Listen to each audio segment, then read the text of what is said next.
Nakalabas na ng Philippine Area of Responsibility ang bagyong Verbena na nagpabaha sa maraming probinsya sa Visayas. Sa Luzon naman, iba't ibang weather system ang nagpapaulan na nagdulot pa ng baha at landslide. Nakatutok si Chino Gaston.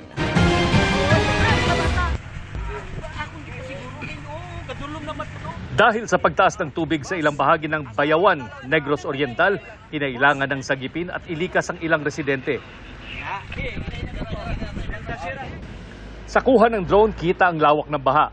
Dahil yan sa bagyong Verbena na nakalabas na sa Philippine Area of Responsibility ngayong araw.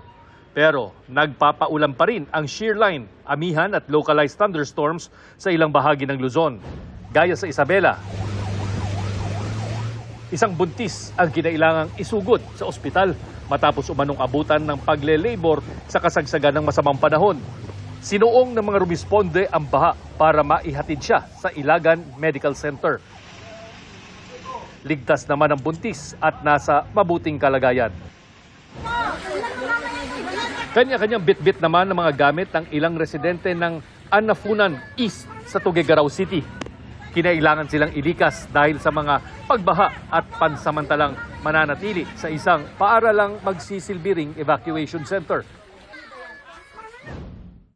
Sa bayan ng Peña Blanca, humambalang sa bahagi ng sunken road ang gumuhong lupa na may kasamang mga punong kahoy. Nagkaroon din ng mga bitak sa mismong kalsada. Pansamantala itong isinara sa mga motorista habang nagpapatuloy ang clearing operations. Nakuha na naman ng aktwal na pagguho sa bahaging ito ng Bontoc Kalinga Road.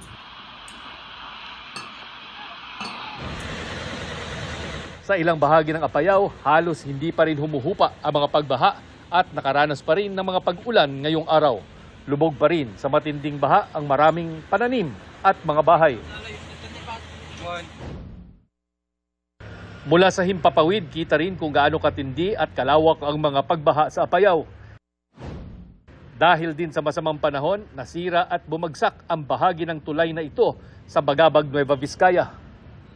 Ayon sa lokal na pamahalaan, halos umapaw ang tubig sa tulay mula pa noong nanalasa ang bagyong Uwan. Posible umanong lumambot na ang lupa sa pundasyon kaya tuluyan na itong bumigay. Para sa GMA Integrated News, Chino Gaston, nakatutok, 24 oras. Pinagsusumite ng Sandigan Bayan si Senador Jinggoy Estrada ng mga dokumento kaugnay ng hiling nitong payagang makapagbiyahe abroad. Nagbabala kasi si Estrada na pumunta sa Japan, Norway, Iceland at Austria ngayong Disyembre hanggang Enero. Pero tinututulan ito ng prosekusyon dahil gumugulong pa ang kanyang kasong graft kaugnay ng pork barrel scam. Iniimbestigahan din siya ng Independent Commission on Infrastructure kaugnay ng umano'y anomalya sa flood control projects. Kabilang sa hinihingi ng Sandigan Bayan 5th Division ang kanyang detalyadong itinerary, mga booking ticket at authority to travel. Wala pang pahayag si Estrada sa ngayon. Kinumpirma ng Philippine Navy na lumapit sa Zambales ang isa sa 4 na barko ng China Coast Guard na nakabantay sa Bajo de Masinloc. Tingin ni dating Supreme Court Associate Justice Antonio Carpio, inuulit ng China ang estilo nila noon sa mga bahurang natayuan nila ng base militar. Nagbabalik si Chino Gaston. Isang China Coast Guard vessel na may bow number 4305 ang namataang lumalapit sa coastline ng Zambales.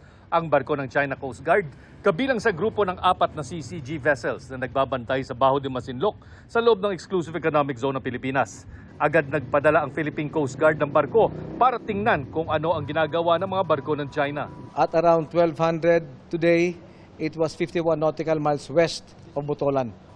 Tuloy-tuloy pa ang kanyang biyahe northward. Northern Luzon Naval Command attempted to send an aircraft to challenge the ship, but because of the adverse weather, hindi naka-take off yung aircraft. Pero pagbabantay lang ba talaga ang ginagawa ng China sa bahura o may iba pang balak? Sa Maritime Domain Awareness Flight ng PCG nitong mga nakaraang linggo, nakitang may mga boya na inilagay ang China sa loob at labas ng Bajo de Masinloc. Napansin ito ilang buwan matapos ideklara ng China na isang nature reserve ang buong Bahura.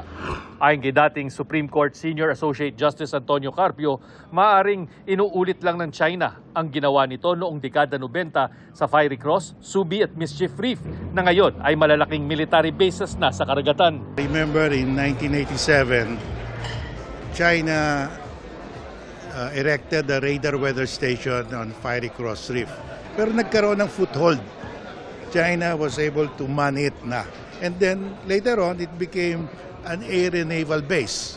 Ganyan din nangyari sa Mischief Reef. Sabi ng China, we are just putting up a fisherman shelter. But now, that has been converted into the biggest air and naval base of China in the South China Sea. No? So, the same playbook is being used on Scarborough Shoal. China is saying, we are putting up a nature reserve.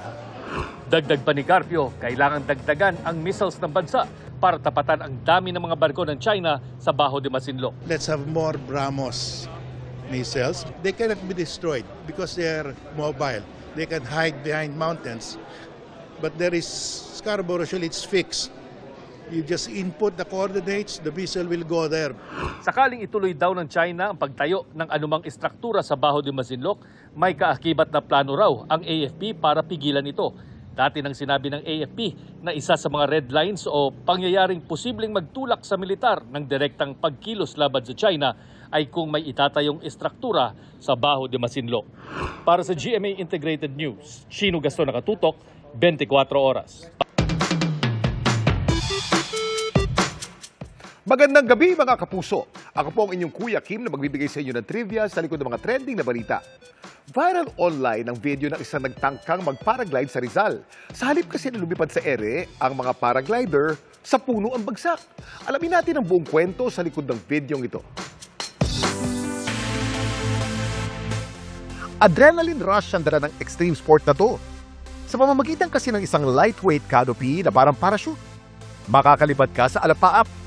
Abot langit ang saya na dala ng paragliding. Sa kanyang birthday, si Royeth nag-paragliding sa Cardona, Rizal. Nung nasa taas na kami, medyo malakas po yung hangin. Nag-decide po yung pilot na mag-land muna kami sa lumet. Pero sa kanila raw muling paglipad. Bigla pong humina yung hangin. Nung umiikot-ikot na po kami, hindi po makapag-land dun sa kung saan po kami nag-take off. Para sa kanilang seguridad, ang pilot nag-desisyon lang daw na mag-emergency landing. Doon na po siya nag-emergency land sa may mga puno po. Dahan-dahan, kaya hindi naman po nakakakaba. Doon na po kami na-stuck ng 5. Siguro na-stuck po kami mga 5 minutes. Medyo nakataas yung paa ko. Doon ako medyo slight na kinakaba. Pero nire-relax ko pa rin yung sarili ko. Kasi may mga kasama naman po kami na bumaba rin po agad. Sa kabila ng nangyaring aberya, buo pa din daw ang loob ni Royeth na muling subukang lumipad. Third time's a charm nga ba? Naghintay po muna kami na gumanda. Inabot po kami hanggang hapon po. Kasi gusto ko po talagang ma-experience na magtagal po doon sa ere. At ang kanyang third attempt, success. So maganda po yung third take-off namin, naayos na po yung bid. Hindi naman na po kinaba. Kasi pag nandun na po sa ere, parang parang dinuduyan lang po talaga kayo. Panatag naman ako kasi yung pilot naman po almost 30 years na rin yung experience. Para naman sa malalakas ng loob na gusto ring ma-experience sa mag-paraglide, may paalala ang eksperto. Siguraduhin natin yung pagsunod sa mga safety protocols tulad ng mga free flight checks ng equipments, paggamit ng mga certified instructors, at siguraduhin nating maganda ang panahon. Mahalaga rin ang briefing tungkol sa mga dapat at hindi dapat gawin bago tayo mag-fly and during our flight. Pero may ideya ba kayo kung paanong nakakalipad sa impapawid ng mga paragliders? Kuya Kim, ano na? Alam niyo ba na ang paragliding ay sinimula ng American Air Force pilot, aeronautical engineer at NASA consultant na si David Barish noong 1960s? Ang lightweight canopy na gamit sa pagpaparagliding ay walang engine, kuryente o kahit pabaterya. Ang tanging nagpapagana dito ay hangin. Ang disenyo nito ay parang pakpak ng eroplano para mas makakuha ng hangin pataas at hindi basta-basta bubulusok sa lupa. At para safe ang mga paragliders, meron din silang backup na parachute tuwing lumilipad. Samantala, para malaman ang trivia sa likod ng viral na balita, i-post o i-comment lang, #Kuya Kim, ano na? Laging tandaan, kimportante ang may alam. Ako po si Kuya Kim at sagot ko kayo, 24 oras. Pinangunahan ni Kapuso Global Fashion Icon Heart Evangelista ang isang art therapy session kasamang ilang pasyenteng may blood disorder. Ginawa yan sa GMA Network ngayong hapon, katuwang ang Little Arc Foundation. Sa harap ng mga bata, nag-live painting si Heart at ang kanyang obra, tinawag niyang Together We Stand. Tuwang-tuwa ang mga bata dahil na-e-express nila ang sarili sa pamamagitan ng art. Nagpasalamat din sila sa support ng kanilang Ate Heart na matagal na raw tumutulong sa kanila. Ang thalassemia ay isang blood disorder kung saan apektado ang pag-produce ng hemoglobin at healthy red blood cells sa katawan ng tao na nagre-resulta sa anemia. Ang malilikom sa ipapa-auction na painting at ilang fashion item ni Heart sa Noel Bazaar this weekend sa World Trade Center sa Pasay, mapupunta sa mga pasyente. Sa event kanina, present din sina GMA Vice President and Head of Corporate Affairs and Communications, Angel Javier Cruz. Hindi pa rin pumapasok si Senador Bato de la Rosa kahit pa dinidinig na ang budget ng mga ahensyang siya ang sponsor at dapat magtanggol. Ayon kay Senate President Tito Soto, hindi nagpaalam si de la Rosa sa kanyang mga pagliban kaya titignan na kung meron itong parusa.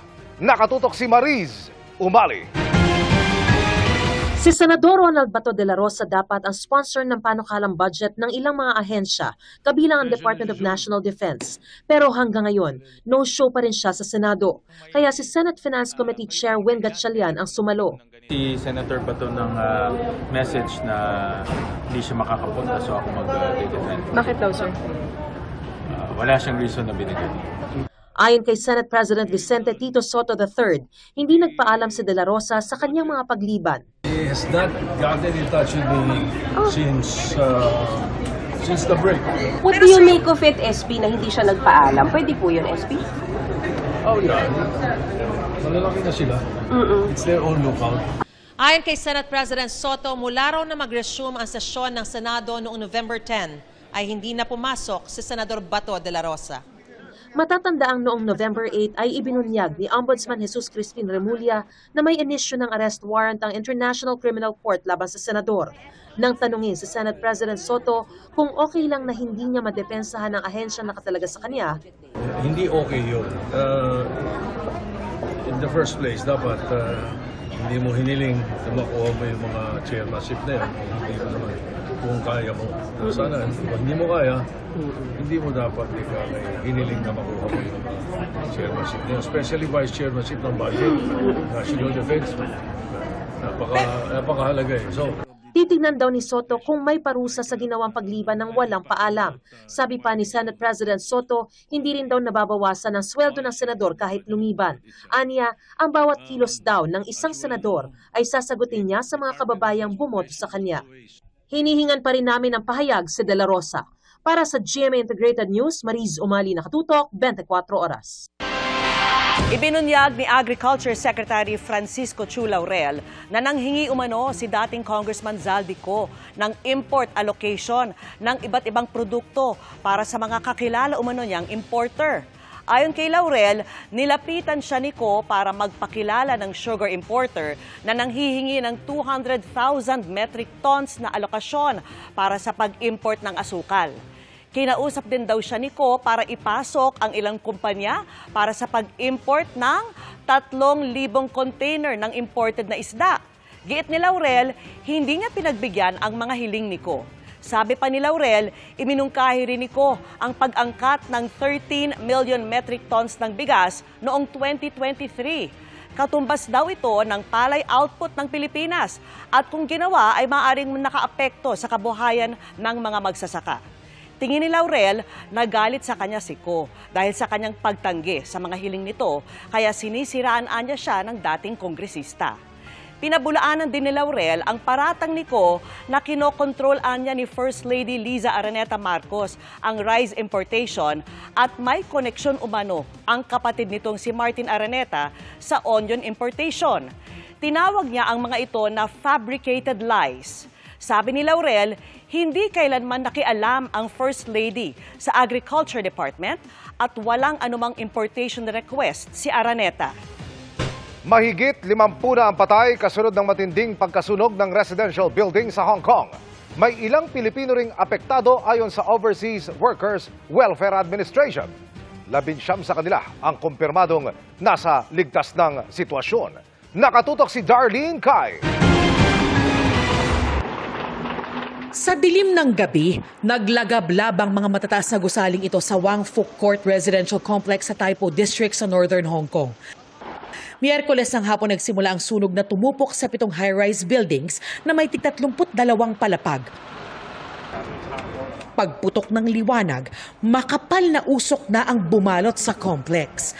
Mahigit 24 oras mula nang sumiklab ang sunog, under control na ang apoy sa 4 sa 7 nasunog na apartment block. Ayon sa local fire department, hindi bababa sa 55 ang nasawi dahil sa sunog. Pinakamataas na bilang ng nasawi sa sunog sa Hong Kong sa loob ng mahigit 70 taon. Marami rin ang dinala sa ospital kung saan 16 ang kritikal ang kondisyon. Ayon sa mga otoridad, nasa 300 pang nawawala. Apektado ang nasa 4,600 residente na naninirahan sa mga natupok na gusali. Ayon sa Overseas Workers Welfare Administration, 70 hanggang 80 OFWs ang may rehistradong address sa Wang Fuk Court Housing Complex. 19 na OFWs na ang kumpirmadong nailigtas. Nasunugan ng passport, nasunugan ng mga employment contract, at ito po ay agad-agad namang sinusolusyonan po ng PCG and our MWO. Nagbigay na rin po tayo ng mga food packs at mga tulong po, mga dignity kits at kung ano pa pong kailangan nila. Isang OFW ang kasalukuyang nasa ospital kasama ang kanyang amo at alagang baby. Siya raw ang boses sa gitna ng nag-viral na audio recording kung saan siya humihingi ng tulong sa gitna ng sunog. Hindi pa raw masabi kung totoong may mga Pilipino pang na-trap sa loob ng mga nasusunog na gusali. Iniisa-isa rin daw nila ang mga shelter na pinagdalhan sa mga naapektuhan ng sunog para tignan kung may mga Pilipino.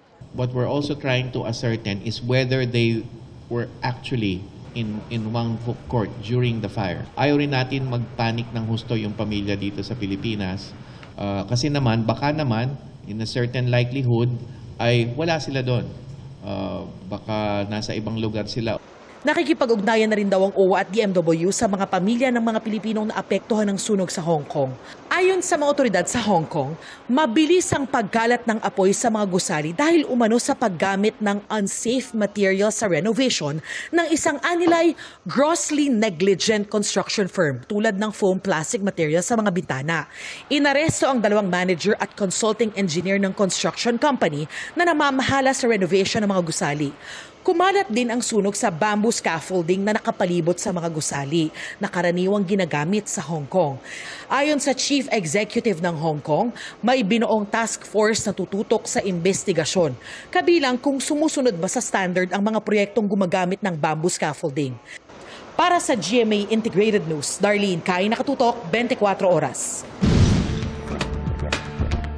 Mga kapuso, mahigit 2 taon ng patay pero hindi pa rin makuha ng kanyang may bahay ang death benefits ng isang miyembro ng SSS.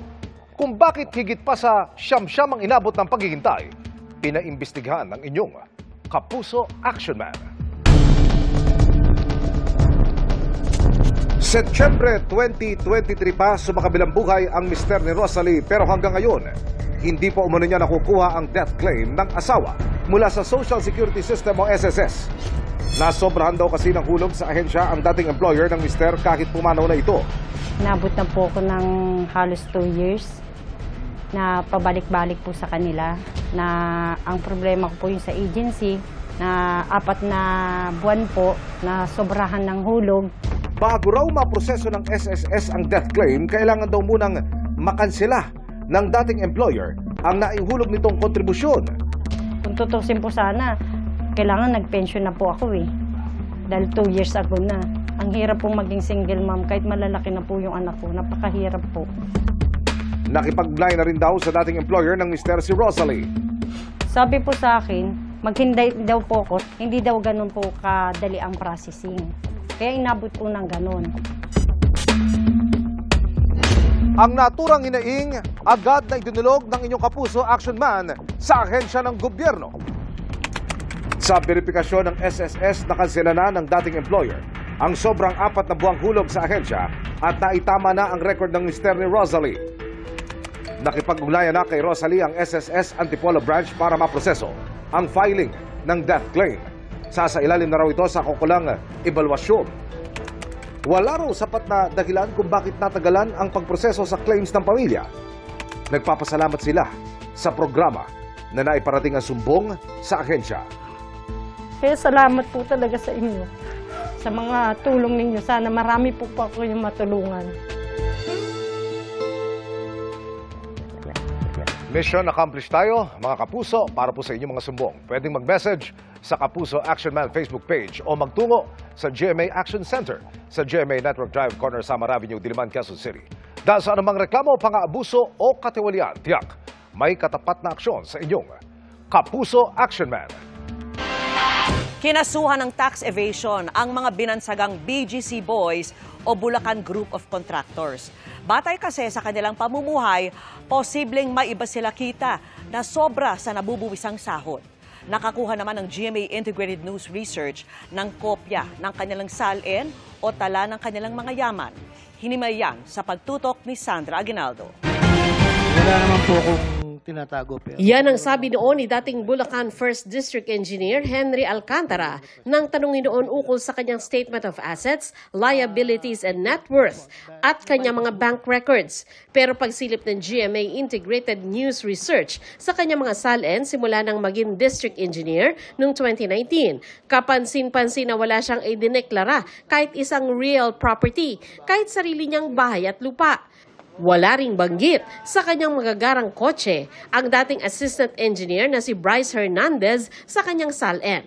Ang pinakamalaking halaga ng mga kotse na kanyang idineklara, nasa 15.87 million pesos. Malayo sa halaga ng kanyang isinukong Lamborghini Urus na nasa 30 million pesos ang halaga. Bukod pa sa isinuko niyang GMC Yukon Denali na nasa 12 million pesos ang presyo. BIR na mismo ang nagsabi, hindi tugma sa kanilang kita ang uri ng pamumuhay ng tinaguriang BGC Boys o Bulacan Group of Contractors. Kaya nga raw nila kinasuhan itong buwan ng tax evasion sina Alcantara, Hernandez at dating Assistant District Engineer JP Mendoza matapos silang magsagawa ng lifestyle check sa mga ito.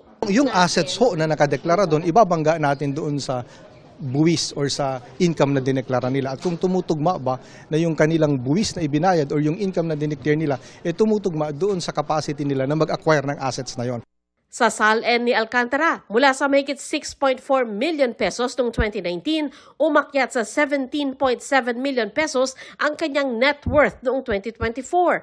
Halos 176% yan na paglago ng yaman. Si Hernandez naman, mula 2019, lumobo ng mahigit 250% ang yaman nang magdeklara ng halos 28.7 million pesos na net worth noong 2023. Pero bumaba yan sa halos 8.7 million pesos noong 2024 dahil sa utang umano sa bangko na nasa 20 million pesos. Si Mendoza naman, mula mahigit 10 million pesos, lumobo ng mahigit 226% ang yaman niya nang magdeklara siya ng mahigit 33.6 million pesos na net worth.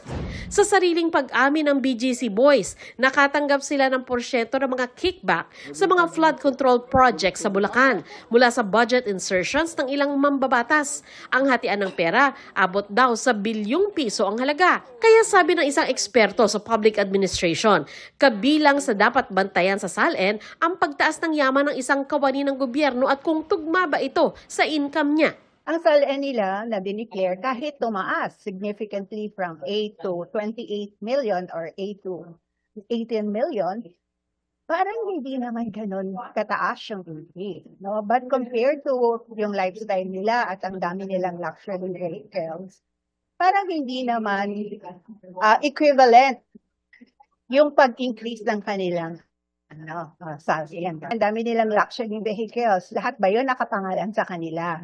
So, hindi siya ipapangalan lahat sa kanila. Hindi raw sapat na nag-file ng SALN ang mga taga-gobyerno. Kailangan matiyak na totoo ang laman ng SALN. Yung SALN, hindi lang siya dapat na siya lang yung instrument against corruption. Ang kaakibat ito, yung lifestyle check, hindi ito talaga magagawa ng isang ahensya lang ng gobyerno. So, kailangan may tutulong from other agencies, may tutulong from the watchdog. Para sa GMA Integrated News, Sandra Aguinaldo, nakatutok 24 oras. Ibinasura ng Pasig RTC ang mosyon ng kampo ni dating Bamban Mayor Alice Guo na manatili sa Pasig City Jail Female Dormitory. Dahil dito, tuloy ang paglipat kay Guo sa Correctional Institution for Women sa Mandaluyong City. Ayon sa BJMP, hinihintay na lamang nila ang commitment order mula sa korte para mailipat si Guo at maisagawa ang kinakailangang documentation at medical examination. Hinatulang guilty si Guo at 7 iba pa sa kasong qualified human trafficking at sinintensya ka ng panghabang buhay na pagkakakulong. Ilang linggo na lang, Pasko na at mas damayan sa pagpapailaw ng mga naglalatihang Christmas tree sa City of Pines, Baguio City at Antipolo na ginawa pa itong eco-friendly. Live mula sa Antipolo, nakatutok si Jamie Santos. Jamie! Vicky, handang-handa na ang lungsod ng Antipolo para sa isang pagdiriwang na makulay at puno ng kahulugan ngayong Kapaskuhan. Simoy ng Pasko sa Antipolo, mas pinasaya sa taunang pagpapailaw sa higanteng eco-friendly Christmas tree. 50 feet ang taas niya na pinalamutian ng 20,000 recycled plastic bottles. Ang dating basura, ginawang mga nagniningning na bulaklak, baging at paru-parong may gumagalaw na pakpak. Isang patunay na malikhaing upcycling na kakaiba ngayong Pasko. Pwedeng pasukin ang ilalim nito kung saan may inihandang interactive surprise para sa mga bata at buong pamilya. Ang mga eco-friendly creation na ito ay sumusuporta raw sa Yes to Green program ng pamahalaang panlalawigan ng Rizal. Isang kampanya para sa greening, cleaning at recycling. Bilang tahanan ng kauna-unahang international shrine sa bansa, ipinapakita raw ng Antipolo na posible ang isang masaya at makahulugang Pasko habang inaalagaan ng kalikasan at pinagyayaman ng pagmamalaki ng komunidad. Dagdag saya pa sa masayang gabi ang pagtatanghal ni GMA artist Asia's Limitless star Julie Ann San Jose at ilang minutong fireworks display. Tuwang-tuwa naman ang bawat pamilya at magkakaibigan na nagtungo sa park ngayong gabi. Christmas is in the air na rin sa City of Pines, Baguio City. Dama ang Christmas spirit sa pagningning ng 100-feet Christmas tree sa The Mansion House. Nabalot din ng makukulay na ilaw ang palibot ng official summer residence ng Pangulo. Kinaaliwan yan ng nasa 500 estudyante mula sa iba't ibang eskwelahan sa syudad na may early Christmas gifts pa. Nagpakitang gilas din ang banda ng Philippine Military Academy. Pinangunahan ni First Lady Liza Marcos ang pagdiriwang kasama ang ilang opisyal. Vicky, ngayong Pasko, tayo na't mag-Antipolo dahil isa itong pagdiriwang ng puno ng makukulay na ilaw at ligaya. Isang tampok na hindi dapat palampasin ngayong Pasko. At yan ang latest mula rito sa Antipolo. Balik sa iyo, Vicky. Maraming salamat sa iyo, Jamie Santos. At yan ang mga balita ngayong Huwebes, 28 araw na lang, Emil, Pasko na. Ako po si Vicky Morales para sa mas malaking misyon. Para sa mas malawak na paglilingkod sa bayan, ako po si Emil Sumangil. Mula po sa GMA Integrated News, ang News Authority ng Pilipino, nakatutok kami 24 oras.